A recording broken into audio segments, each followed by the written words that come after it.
Bonsoir.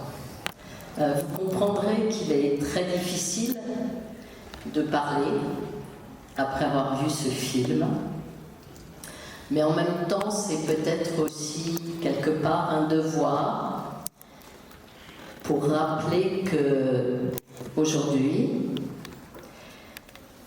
on assiste en Chine à l'élimination des Ouïghours, qu'en Iran les femmes se soulèvent contre l'oppression des mollahs et que l'Europe parfois se divise alors qu'on devrait tous être unis derrière les Ukrainiens. Alors c'est vrai, j'ai eu la chance extraordinaire d'accompagner Simone Veil depuis 1977 en tant que photographe de l'agence de presse Gamma et autres. Je viens de parler de l'Iran et j'ai accompagné quelques prix Nobel de la paix et en particulier Shirin Ebadi. Shirin Ebadi a reçu le prix Nobel de la paix pour son combat pour la démocratie et pour les femmes en Iran. Je l'ai raccompagnée en Iran lorsqu'elle a reçu ce prix, parce qu'elle était à Paris à ce moment-là. J'ai passé une semaine avec elle. Quand je suis rentrée, je me suis dit, il est très important qu'elle rencontre Simone. J'ai donc appelé Simone et je lui ai dit est-ce que vous voulez venir tous les deux déjeuner à la maison avec Shirin Ebadi? Et elle m'a dit oui, bien sûr. Je pensais que Shirin Ebadi, qui avait dû renoncer à son métier d'avocate pour devenir juge, avait eu un peu et de façon différente le même combat que Simone. Ça, c'était un moment où elles se sont parlées. On les a d'ailleurs laissées ensemble dans le salon. Et ça a été aussi un combat pour Simone. Je veux penser que ce film est important, même si Simone était contre le fait que la fiction montre de quelque façon que ce soit ce qui se passait dans les camps. Elle s'était fortement élevée contre le film de Roberto Benigni, La vie est belle, et aussi contre la liste de Schindler, parce qu'à la fin du film américain, comme vous le savez, il faut un happy end, et que parfois cela sert à réécrire l'histoire. Je me souviens de cette projection et du moment où à la fin du film, on voit les femmes entrer dans une chambre à gaz et on voit et où on attend qu'elle soit exterminée et en fait on voit l'eau qui coule des douches. Et à ce moment-là, j'étais un petit peu hallucinée et j'ai été heureuse de voir quelques jours plus tard que Simone disait qu'en effet, on ne pouvait pas réécrire l'histoire et que même si ce film était très important, parce qu'il était fait à partir des témoignages de ceux et celles qui avaient vécu la Shoah, c'était quand même impossible de terminer par ces images-là. Voilà. Et puis ce film est important parce que ce qu'a toujours voulu Simone Veil, c'est transmettre. Au-delà de ses combats, c'est transmettre.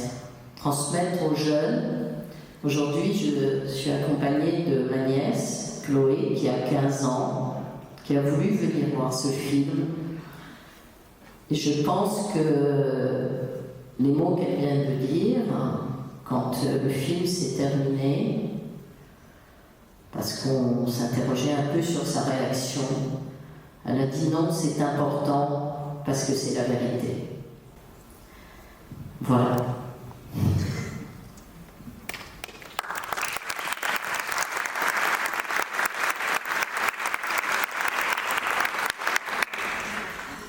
C'est effectivement très difficile de parler après un film comme ça, mais je pense que c'est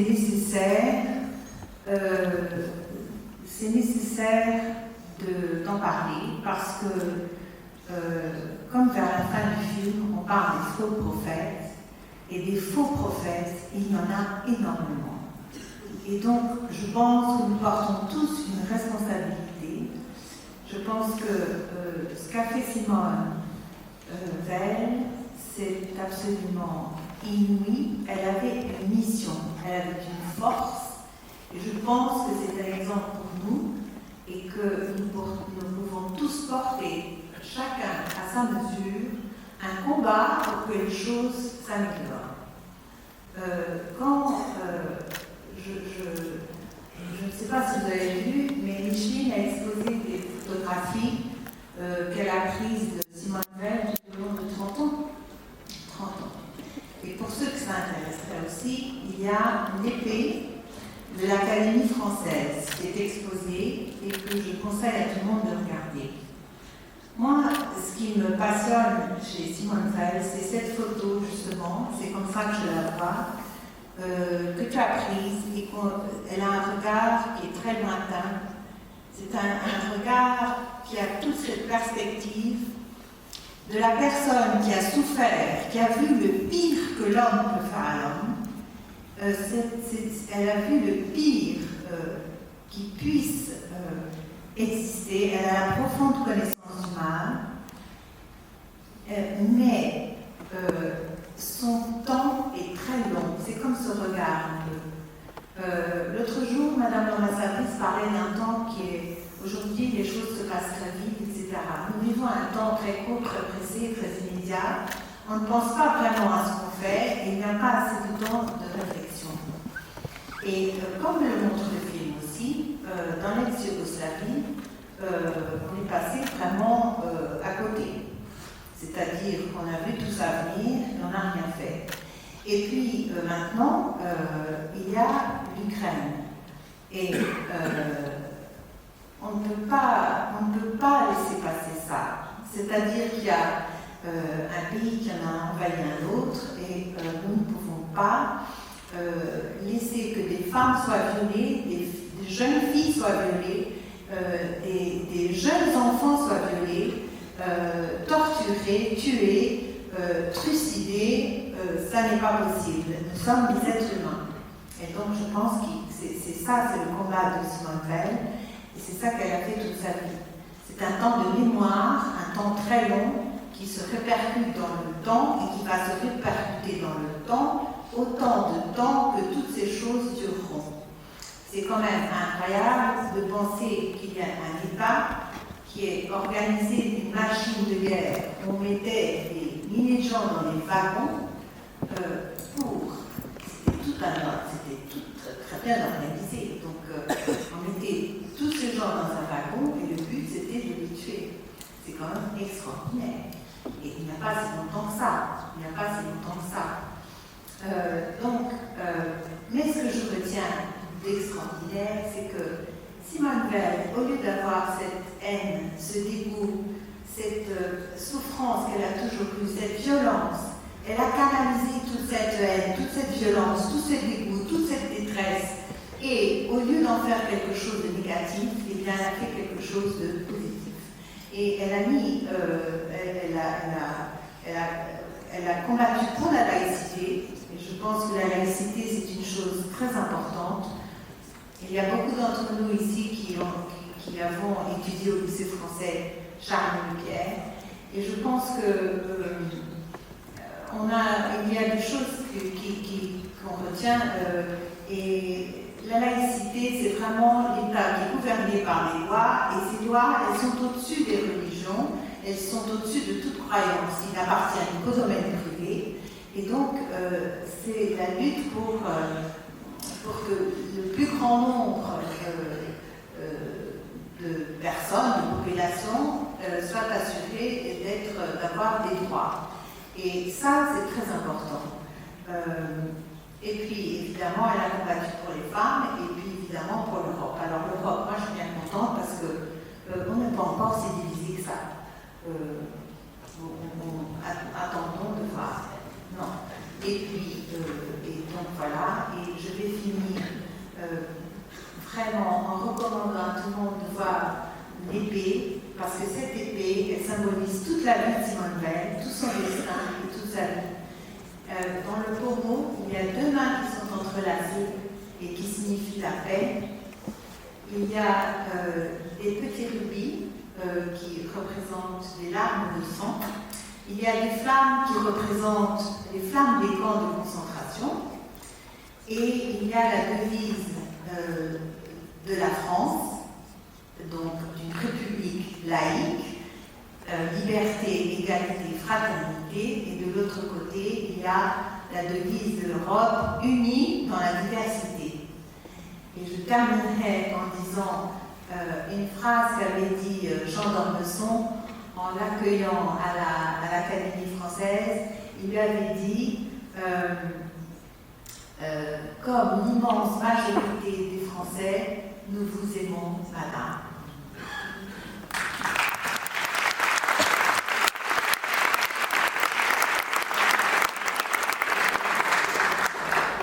Oui, moi je suis tout à fait d'accord avec ce que tu disais tout à l'heure sur la transmission. Simone Veil, c'est la transmission, parler aux générations futures, ne pas oublier, mais surtout se projeter, vivre dans le présent et vivre dans le futur. Et c'est de ça dont je voudrais parler, de choses positives, c'est-à-dire du combat, de la vie, parce que...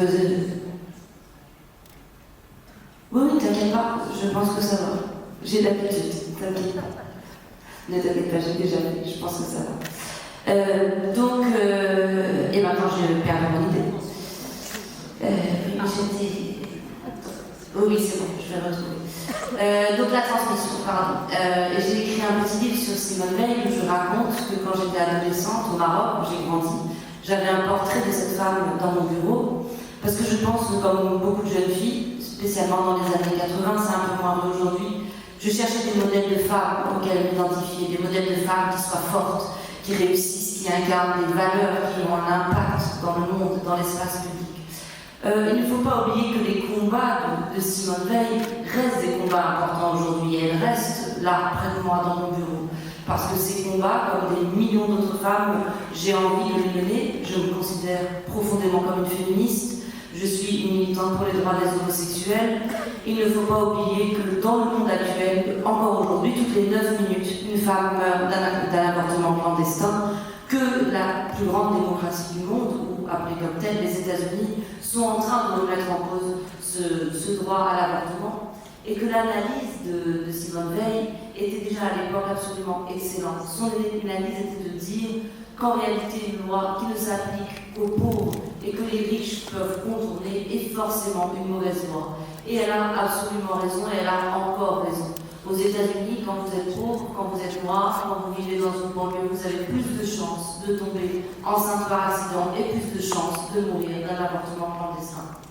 Et moi, je viens d'un pays, le Maroc, où l'avortement est toujours interdit, où tous les jours il y a 600 avortements clandestins, où tous les jours il y a 24 nouveau-nés qui sont abandonnés, jetés dans les poubelles.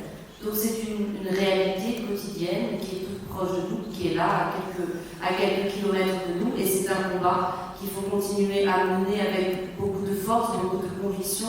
Ce combat qu'il faut continuer à mener aussi pour les malades du sida, notamment en Afrique, qui continuent à être victimes de marginalisation, qui continuent à être stigmatisés, qui ne peuvent pas accéder aux soins.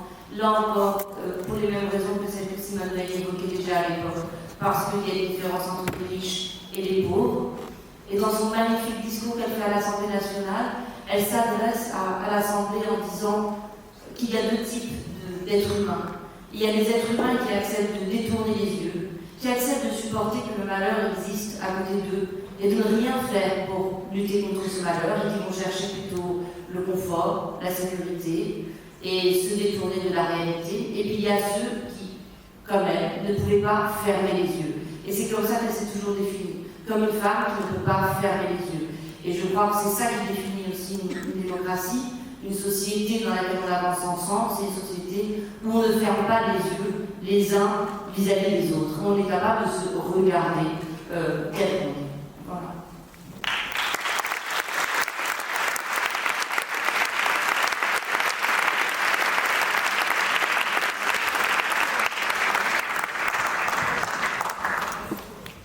Oui, bonsoir à toutes et bonsoir à tous. Je m'appelle Daniel, je suis petit-fils déporté.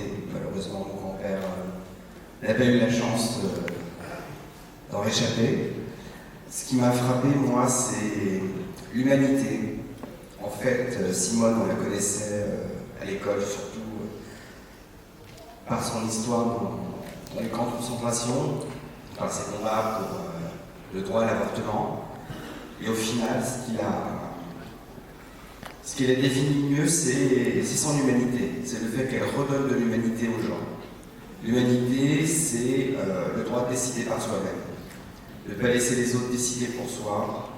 C'est le droit de disposer de son corps. Et je pense que c'est un modèle qui est très très actuel encore aujourd'hui et qu'on doit continuer à étudier à l'école. Voilà, je n'avais pas de questions, je voulais juste vous faire part de ce que je pensais.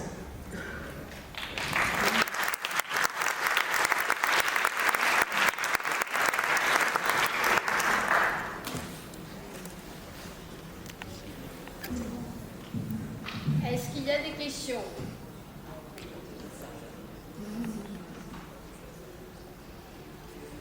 Pardon, je voudrais juste ajouter quelque chose de très important parce que j'ai oublié. Vraiment, regardez cette épée. Et sur cette épée, elle a aussi inscrit ce qui a fait toute sa vie et ce qu'elle s'est donné comme mission, c'est son numéro de matricule au camp de concentration.